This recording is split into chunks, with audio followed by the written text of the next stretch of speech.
So hey guys, welcome to our channel. So today we will start question number 2, first part of exercise 4.1 chapter 4 NCERT book of our class 10th. So let us start this question. So what is here given? The area of a rectangular plot in meter is one more than twice its breadth. इसका जो rectangular plot का area है वो है 528 metre square और हमें दिया है कि जो इसकी लेंथ है वो one more than twice its breadth है। तो चलिए इसको सोल्व करते हैं, कैसे इसकी इक्वेशन फॉर्म होएगी। सो फर्स्ट ऑफ ऑल जो गिवन है वो लिख लेते हैं। What is given here? Area of rectangular plot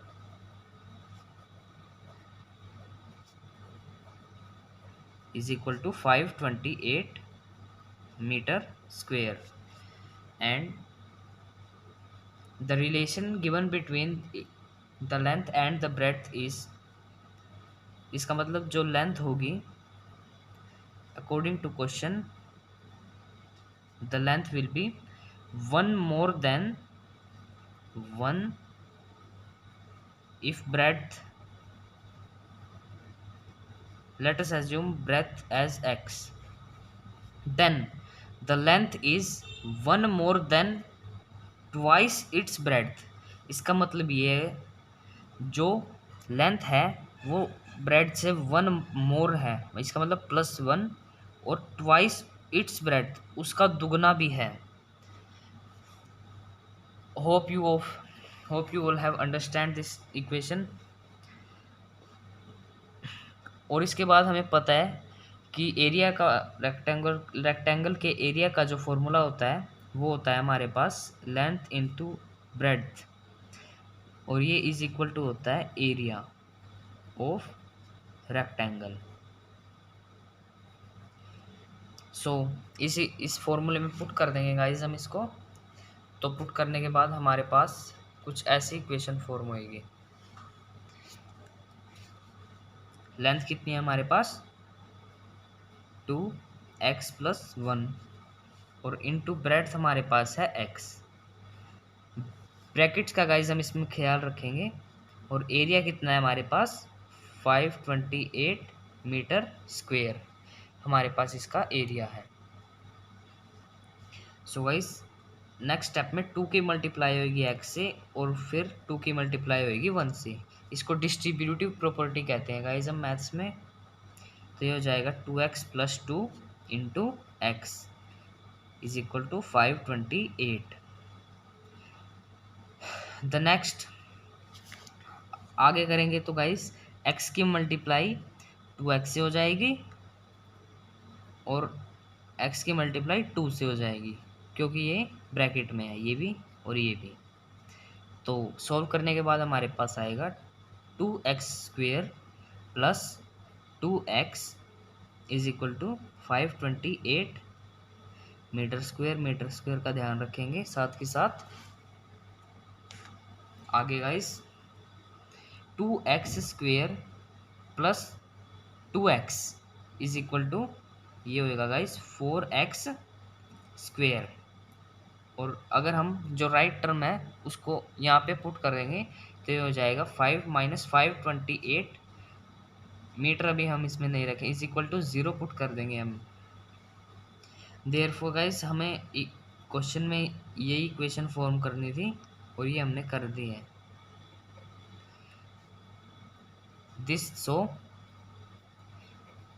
this will be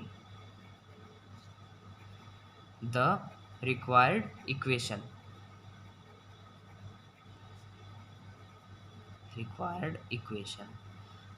So guys, let us move to the second part of this question. So guys, let us continue our second part of this question. So what we have given in this question, let us read. The product of two consecutive positive integers is 306. We need to find the integers. तो इस question में guys हमें equation form करनी है। तो let start this question. Okay, let solution. Let the first positive integer be x. Let the second positive integer be x plus 1. So guys, इस question में हमें कॉन्जिक्यूटिव वर्ड का मतलब हमें समझना होगा. कॉन्जिक्यूटिव वर्ड का मतलब होता है जैसे एक, उसके बाद दो और तीन. अब मान लो ये एग्जांपल है 1, 3 और 5. तो ये जो नंबर्स हैं ये कॉन्जिक्यूटिव नहीं हैं, और ये जो कॉन्जिक्यूटिव है जो एक के बाद एक आ रहे हैं वो कॉन्जिक्यूटिव नंबर्स होते हैं. इस क्वेश्चन में हमें दिया हुआ है product of two consecutive positive integers. अगर हमें एक पॉजिटिव इंटीजर को x माना तो अगला उससे x प्लस 1 होएगा. जैसे इसमें था, मान लो एक है, एक पॉजिटिव इंटीजर हमारे पास 1, तो अगला क्या होगा 1 प्लस 1 जो कि होता है 2. तो ऐसा ये रिलेशन गाइस, ये जो रिलेशन है ये वाला इस क्वेश्चन में काम आएगा. So according to the question x will be multiplied by x plus 1, और इनका सम हमें दिया हुआ है 306. सो डिस्ट्रीब्यूटिव प्रॉपर्टी की मदद से हम इनको सोल्व कर लेंगे. तो x की मल्टीप्लाई x से होएगी, so it will be x square, और x की मल्टीप्लाई 1 से होगी, it will be x is equal to 306. Guys, जब 306 को हम लेफ्ट साइड पर शिफ्ट करेंगे, क्योंकि हमें इक्वेशन बनानी है इसमें, ये सोल्व नहीं करना है, हमें इसमें इक्वेशन बनानी है, तो हम जो राइट साइड वाली टर्म है उन सबको लेफ्ट साइड करके इज इक्वल टू 0 कर देंगे. कुछ इस तरह X square plus X minus 306 is equal to 0. Therefore ये जो इक्वेशन आई, this is the required equation. This is the required equation.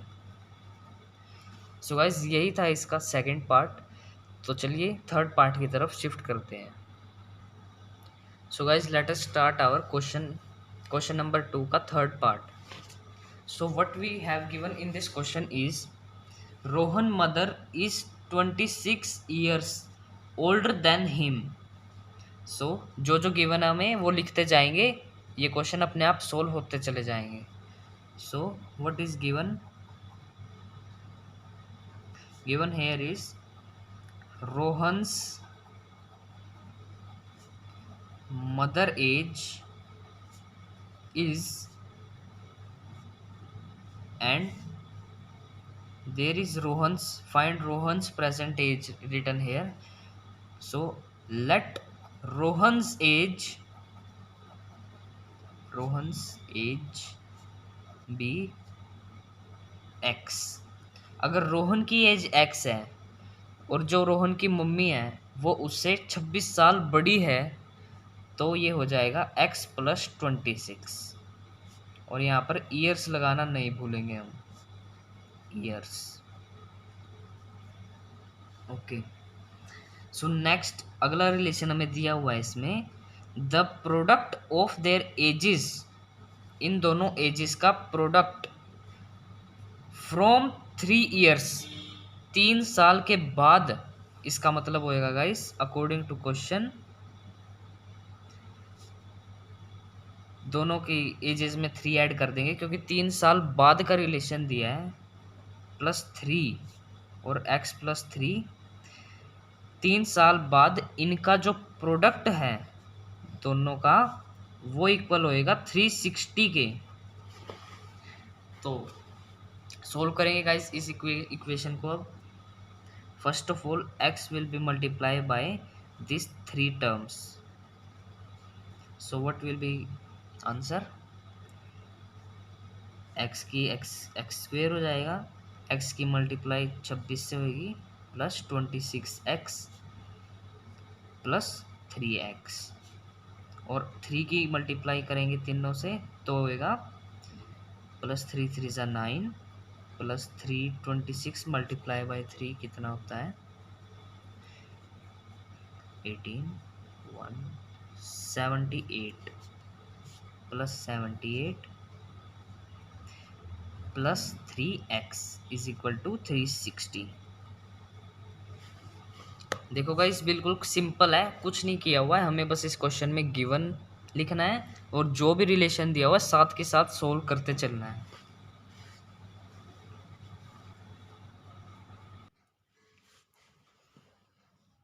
तो गाइस इनको फर्दर सोल्व करेंगे हम। x की टर्म प्लस कर देंगे, ये 26 +3x यहाँ पे भी है तो 3x + 3x 6x 26x + 6x 78 + 9 कितना होता है गाइस, कितना होता है सोल्व कर लेंगे। 9 + 8 17 1 87 +87 = 360 गाइस। अब गाइस इनको प्लस कर देंगे, x² प्लस ये होएगा गाइस हमारे पास 26 + 6x 4 और 2 32x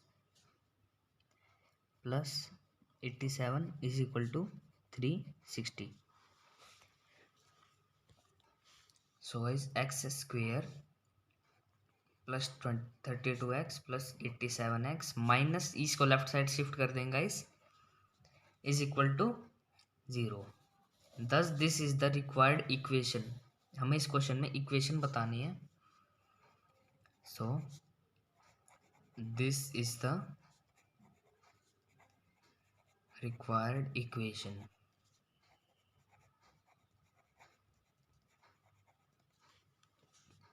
गाइस अगर हम इसको फर्दर सोल्व करना चाहते हैं, वैसे तो सोल्व क्वेश्चन में दिया नहीं हुआ है, तो 87 और इसको माइनस कर देंगे और फिर ये मिडल टर्म स्प्लिटिंग से ये क्वेश्चन सोल्व होएगा और इनकी प्रेजेंटेजेस आ जाएंगे हमारे पास। लेकिन हमें सोल्व नहीं करना है तो हम सोल्व नहीं करते हैं। So guys let us move further to the fourth part of this question. Okay guys let us continue our fourth part of this question. इस क्वेश्चन में हमें क्या दिया हुआ है, इस क्वेश्चन में हमें दिया हुआ है अ train travels a distance of 480 kilometre eight a uniform speed. तो जो जो गिवन है वो लिखते चले जाएंगे हम। Here is given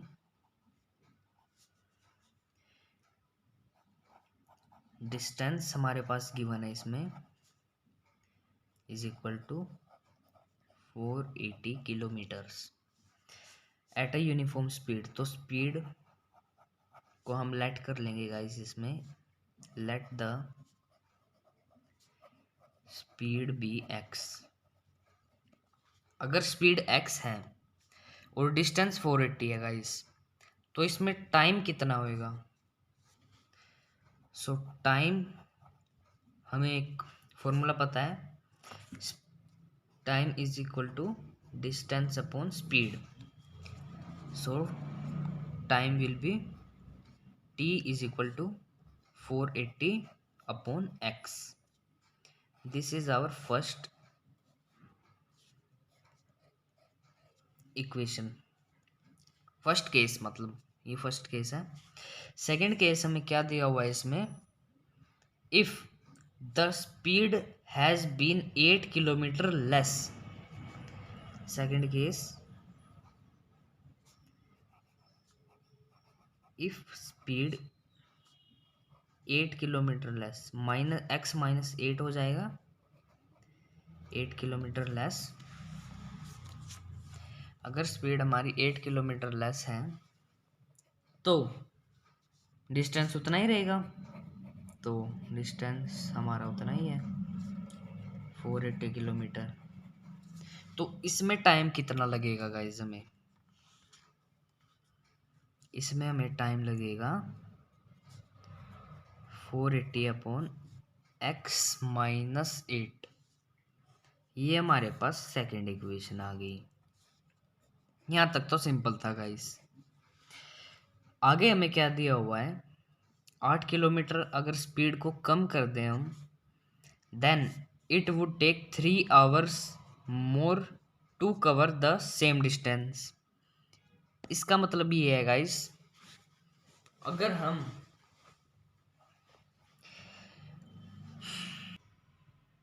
so guys what we have given in the question, हमें क्वेश्चन में ये दिया हुआ है कि हमें स्पीड फाइंड आउट करनी है ट्रेन की। तो स्पीड का फॉर्मूला होता है डिस्टेंस अपॉन टाइम। तो इसमें डिस्टेंस तो हमें पता है, सही बात है, टाइम हमें नहीं पता है, तो हमें टाइम निकालना पड़ेगा। और हमारे पास ये दो इक्वेशन फॉर्म हो चुकी हैं। तो क्वेश्चन में अगर आप ध्यान से देखोगे,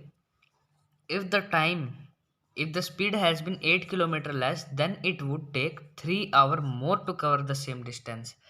तो ये हमें यहाँ पर ये बता रहा है कि अगर हम स्पीड को कम कर देते हैं तो हमें 3 घंटे और लगेंगे।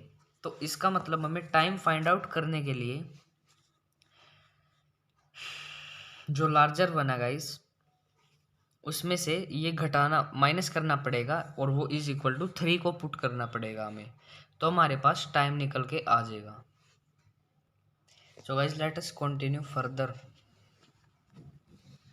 इफ टाइम घटाएंगे हम इनमें से तो ये होएगा therefore 480/x minus 480/x-8 is equal to 3।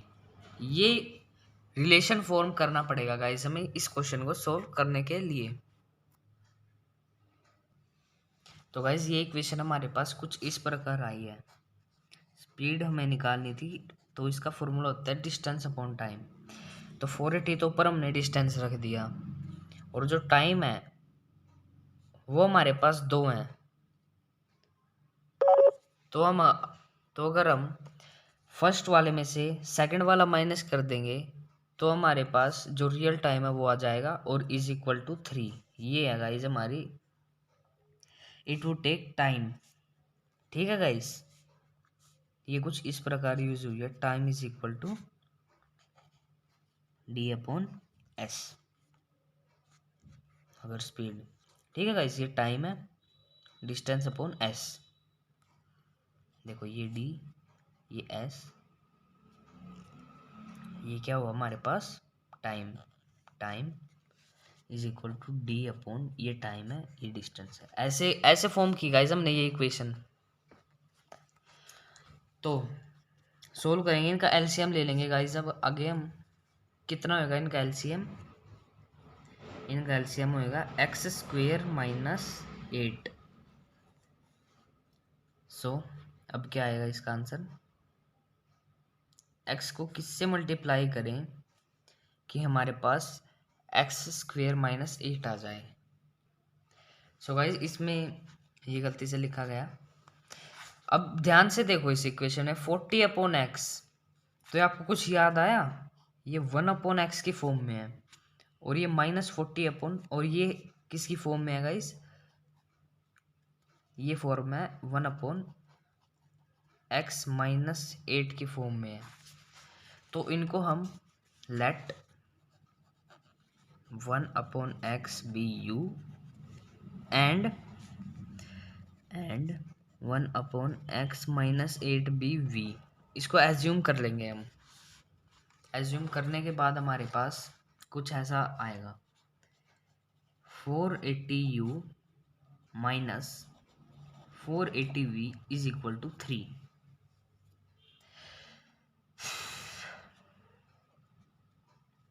ये इक्वेशन आ गई गाइस हमारे पास इसमें। अब तो इसको फर्दर सॉल्व करेंगे हम। सबसे पहले हम इसमें चाहे तो u की। So guys after this whole calculation, ये देखो इस सारी कैलकुलेशन के बाद हमारे पास ये रिक्वायर्ड इक्वेशन आएगी। तो यही था गाइस, ये सॉल्यूशन देख लो, यही था गाइस इस पूरी एक्सरसाइज का लास्ट पार्ट। तो चलिए अगली अगली वीडियो में अगली एक्सरसाइज को डिस्कस करते हैं और सोल्व करते हैं। Guys don't forget to subscribe our channel.